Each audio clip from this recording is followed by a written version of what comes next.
panas. Energi panas berasal dari dalam kerak atau perut bumi. Nah, sumber energi panas ini segala sesuatu yang dapat menghasilkan panas.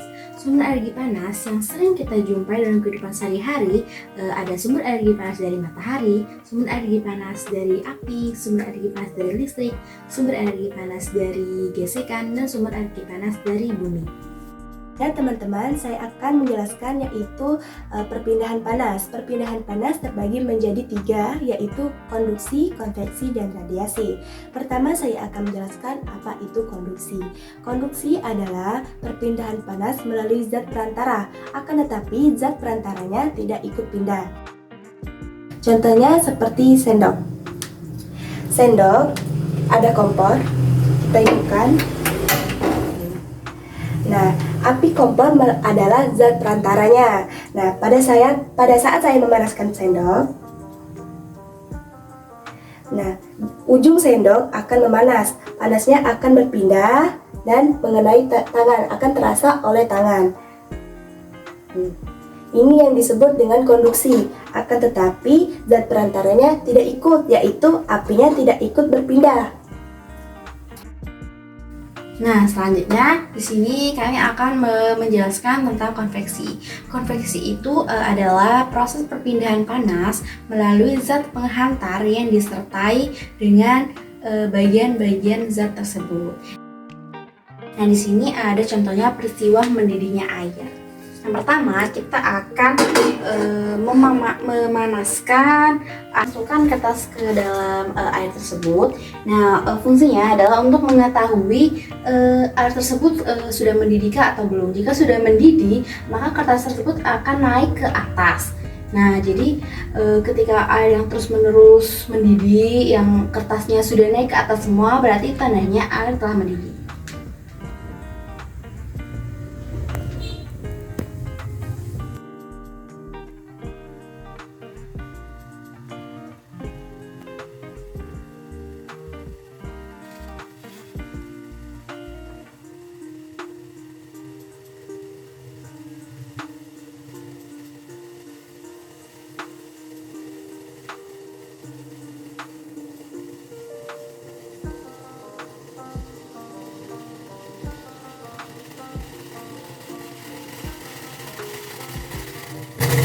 Nah, itu adalah contoh dari konveksi, yaitu peristiwa mendidihnya air. Jadi, kertas tersebut akan naik ke atas secara terus-menerus. Nah, itu menandakan air telah panas dan mendidih.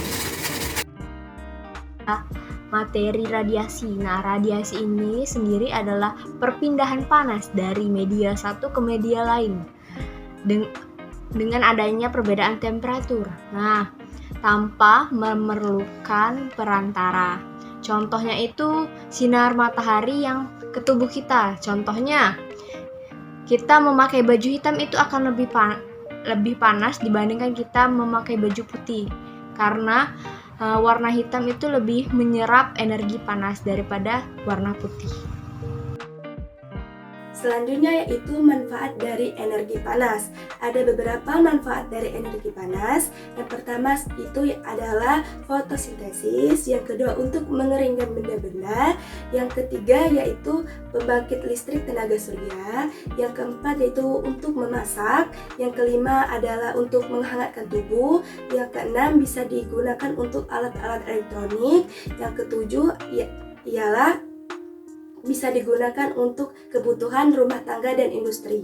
Selanjutnya itu ada materi energi bunyi. Sebelum kita membahas energi bunyi, kita harus mengetahui dulu arti dari energi bunyi. Yang pertama itu pengertian dari energi. Energi adalah suatu kemampuan untuk melakukan suatu usaha atau kerja. Nah, usaha sendiri adalah gaya yang dikerjakan untuk memindahkan suatu benda. Sedangkan pengertian dari bunyi sendiri adalah getaran yang merambat yang terjadi karena adanya syarat sumber getaran, syarat adanya pendengar, dan adanya alat perambat. Nah, pengertian dari energi bunyi sendiri itu energi bunyi juga bisa disebut dengan energi suara. Energi suara adalah energi mekanik atau energi gerak yang dipindahkan sebagai gelombang oleh partikel-partikel yang bergetar. Selanjutnya yaitu ada sifat bunyi. Sifat bunyi ini ada dua, teman-teman. Yang pertama, bunyi yang bisa diserap, dan kedua yaitu bunyi yang bisa dihambatkan. Kalau yang bisa diserap itu seperti orang berbicara, kita mendengarkan. Dia diserap melalui telinga. Kalau dipantulkan itu yaitu misalnya kita berbicara di dalam gua. Nah, gitu suara kita kan dipantulkan lagi atau disebut juga menggema. Selanjutnya itu energi bunyi itu merambat. Nah, perambatannya itu bisa dengan yang pertama dengan padat, benda padat, yang kedua bisa di ruangan hampa, yang ketiga bisa dengan benda cair, dan yang keempat bisa dengan benda gas. Yang pertama itu dengan benda padat. Contohnya bisa dengan kaleng telepon, kaleng untuk teleponan. Jadi kita hanya butuh bahan kaleng bekas dan tali. Yang pertama kita lakukan kita lubangi bagian atasnya. Setelah kita lubangi bagian atasnya, kita lubangi juga di bagian bawahnya, tapi khusus untuk dipasang tali saja. Jadi kita lubangi kecil untuk dipasang tali, dan juga kaleng sebelahnya. Nah, setelah dilubangi kita ikat jadi nyambung panjang. Jadi kalau kita berbicara dengan kaleng ini, kaleng ini akan mendengarnya. Jadi dengan jarak jauh bunyi itu bisa digetarkan melalui perambatan benda padat. Nah, yang selanjutnya itu ada perambatan di ruangan hampa. Nah, di ruangan hampa contohnya kita ada di bioskop. Nah, kita kalau menonton bioskop, ruangan sebelah tidak terdengar suaranya karena tidak ada ventilasi dalam ruangan tersebut. Jadi, suaranya tidak keluar dari ruangan tersebut. Selanjutnya kami akan melakukan eksperimen melalui benda cair, yaitu hambatan bunyi melalui benda cair. Kami akan menggunakan corong, batu, dan juga satu ember air. Nah, di sini saya akan menggunakan corong untuk mendengar di dalam air, dan teman saya atau rekan saya akan mengetuk-ngetuk di luar ember apakah bunyinya itu merambat ke dalam air.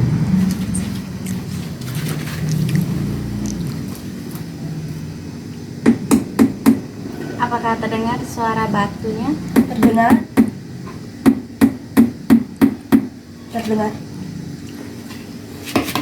Nah, dapat kami simpulkan adalah dengan menggunakan corong buatan dengan batu dan ember, hambatan bunyi yang di dalam air itu bisa terdengar melalui corong.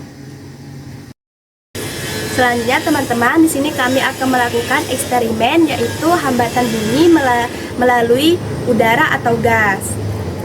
Nah, di sini perantaranya bisa menggunakan botol dan diisi dengan kerikil. Nah, ini berfungsi untuk mendengar apakah Elisa terdengar atau tidak dengan goncangan kerikil yang ada dalam botol tersebut.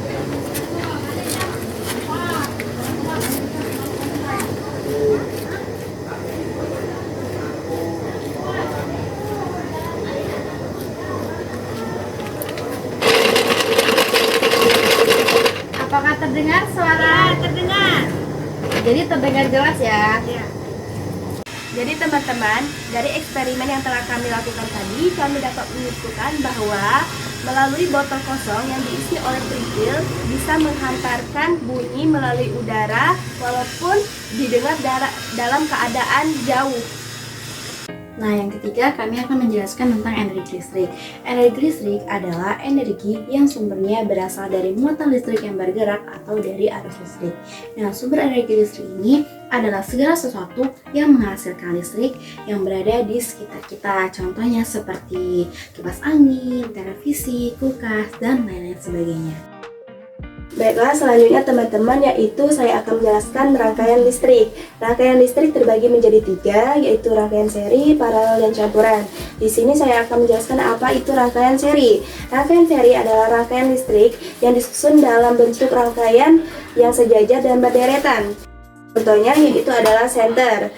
Rangkaian seri dalam senter itu adalah rangkaian disusun seri pada lampu senter adalah baterai, karena hanya memiliki satu lampu.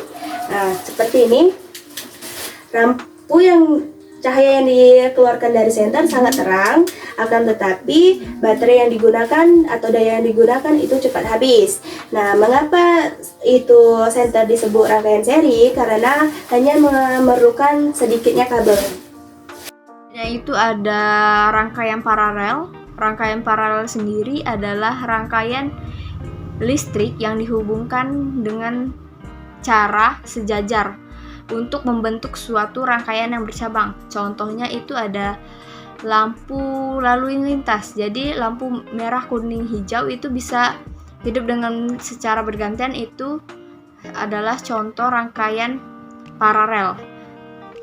Selanjutnya itu ada rangkaian campuran. Nah, rangkaian campuran sendiri adalah rangkaian listrik yang terbagi menjadi atau gabungan dari rangkaian seri dan rangkaian paralel. Contohnya itu ada rangkaian alarm, rangkaian lampu flip-flop.